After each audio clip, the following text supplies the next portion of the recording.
নৱেম্বৰ মাহৰ শেষৰ ফালে পুলিচৰ নিযুক্তিৰ বাবে আৰু কেইবা হাজাৰো পদ আমি মুকলি কৰি দিম।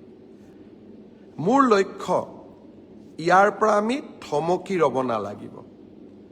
অহা 5 বছৰত আমি আৰু কিমান ল'ৰা ছোৱালীক চৰকাৰী চাকৰি দিব পাৰিম তাৰ পৰিকল্পনা মই ইতিমধ্যে আৰম্ভ কৰিছোঁ।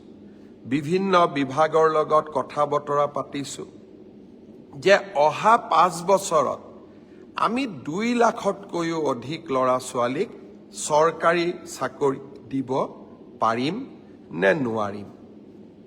অৰ্থাৎ মোৰ লক্ষ্য যে অসমৰ নিবনুৱা যুৱক যুৱতীয়ে কেতিয়াও আশাহত হ'ব নালাগে। তেখেতসকলৰ আশাবোৰ পূৰ্ণ কৰাৰ বাবে আমি আমাৰ আকাংক্ষিত লক্ষ্য যি আমি সন্মুখত ৰাখিছিলোঁ সেই পথেৰে আমি কাম কৰি গৈ থাকিম। নৱেম্বৰ মাহৰ শেষৰ ফালে পুলিচৰ নিযুক্তিৰ বাবে আৰু কেইবা হাজাৰো পদ আমি মুকলি কৰি দিম।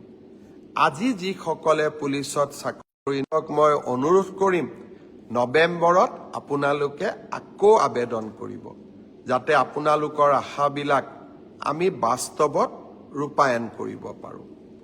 প্ৰাথমিক শিক্ষাৰো 5,000 পদৰ নিযুক্তিৰ প্ৰক্ৰিয়া সম্পূৰ্ণ হৈ যোৱাৰ লগে লগে বাকী থকা 4,000 পদৰো নিযুক্তিৰ প্ৰক্ৰিয়া আমি আৰম্ভ কৰিম। অৰ্থাৎ অসমৰ যুৱক যুৱতীৰ সপোনবিলাক পূৰণ কৰিবলৈ আমি আমাৰ প্ৰচেষ্টা অব্যাহত ৰাখিম।